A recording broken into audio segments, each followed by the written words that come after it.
What's going on, guys? Welcome to Everything Always. My name's Michael Roman, aka Allfires. Now, we normally cover this kind of thing, but did not cover the most recent quotes coming from Chris Hemsworth himself about Thor 4 Love and Thunder, where he basically said that he embraced the improv too much and really basically became a caricature of what the Thor character should have been. And this was such a disappointment, I think, for a lot of the fan base, considering how good Thor Ragnarok was and where the character was headed in the MCU.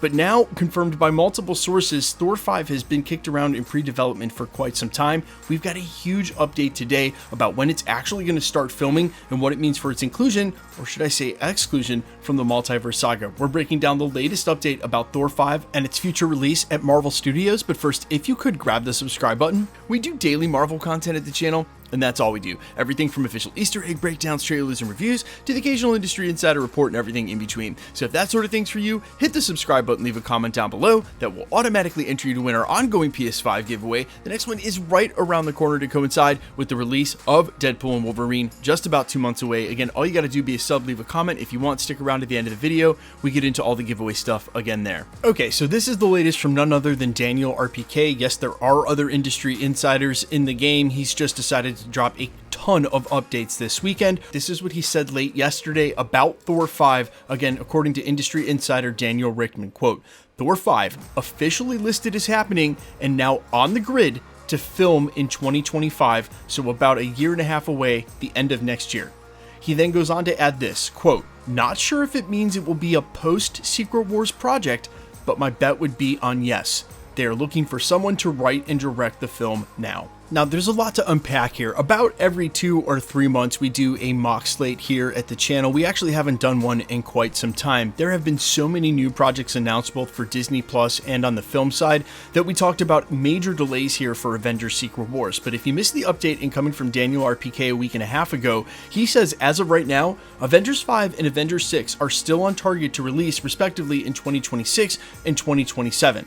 So if this film doesn't actually start filming till the end of 2025, beginning of 2026, and it takes about a year to make the film, basically he's saying it's going to be a post-Avengers Secret Wars and at earliest fall of 2027 release. Now, I think this is actually a really smart idea by Marvel because they will be kicking off the Mutant Saga after the end of the Multiverse Saga, and at least some characters need to be connective tissue. What better than one of what I will think will be the last remaining OG Avengers and Thor? Of course, there is sort of a spoiler woven in here that obviously if he's going to get a solo movie after Avengers Secret Wars, he won't be dying in during either of the Avengers films, but we also have guessed at some of the higher power level sets like a Rune King Thor and the future of that character, so not totally surprising he's not going to be one to perish. I do have my thoughts on who's going to die. I think there's plenty of Easter eggs for that, but there's also plenty of time to do those theory videos in the way of, at least 2.5 years. More interesting is the fact that especially here at the channel over the last 6 months to a year, and basically in the entirety of our little corner of YouTube, we've been talking about the possibility of a future Avengers versus X-Men project. Some people have speculated it might be able to fit into the Multiverse Saga. I definitely do not think there is time for that, but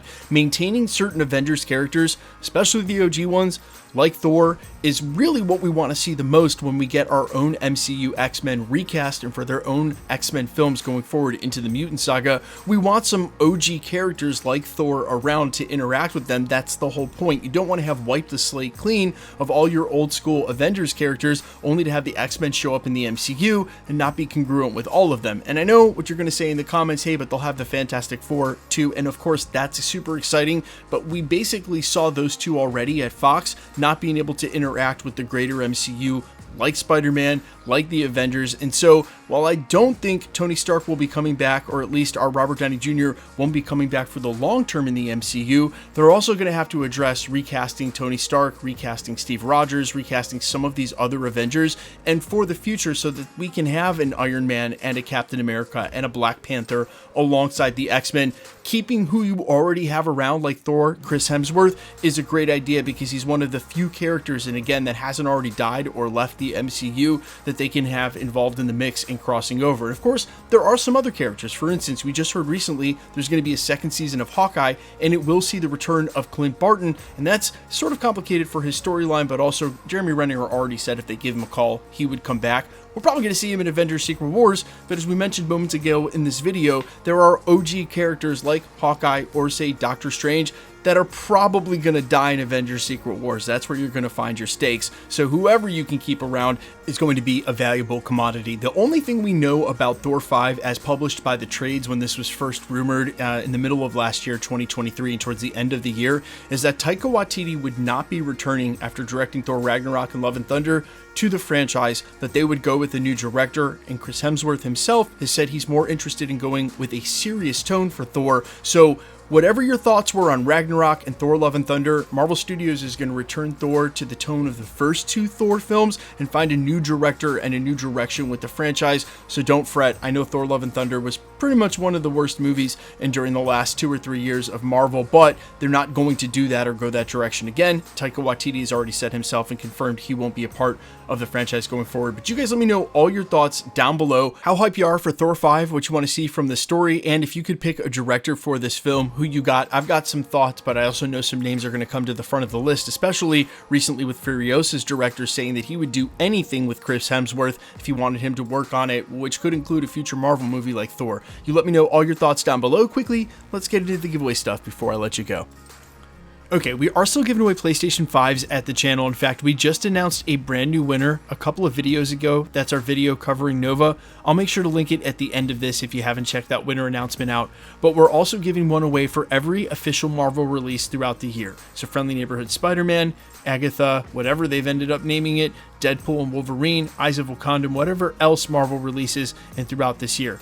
With each release, we'll do a PlayStation 5 giveaway, and when we get closer to Deadpool and Wolverine, we'll start giving away tickets to see that as well. If you want to be entered or for any of the official giveaways here at the channel, all the same rules always have and always will apply. Hit the subscribe button because you need to be a subscriber, then leave a comment down below.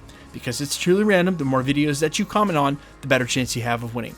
All winners will always be announced in the videos at the end of videos like we did just days ago, live with my voice and the winning comment shown on screen. We then verify the account. It'll always be done that way, so please stay safe, stay vigilant, especially here on YouTube. If you should ever get a spammer comment trying to make you pay for shipping, keep in mind, content creators don't do that. Just go ahead and report that comment directly to YouTube. They are very fast about deleting it and then suspending the account. And then not only have you removed that comment from said content creator's page, but you've removed that commenting account from everyone that they've commented that spam comment on. You are doing everybody such a service at the community. And while they've left my channel alone for quite a while, they are still targeting this corner of the internet, or rather some of my friends' content creation pages. And I feel like a PSA just helps keep everybody safe. Again, keep in mind, no content creator will ever tell you in a comment that you've won, and certainly will never, ever, ever charge you for shipping. It's just a scam. So keep that in mind and never give out your information on a third-party app like Telegram or WhatsApp. The best way to keep up with the content has always been to hit the notification bell with all notifications turned on. And as always,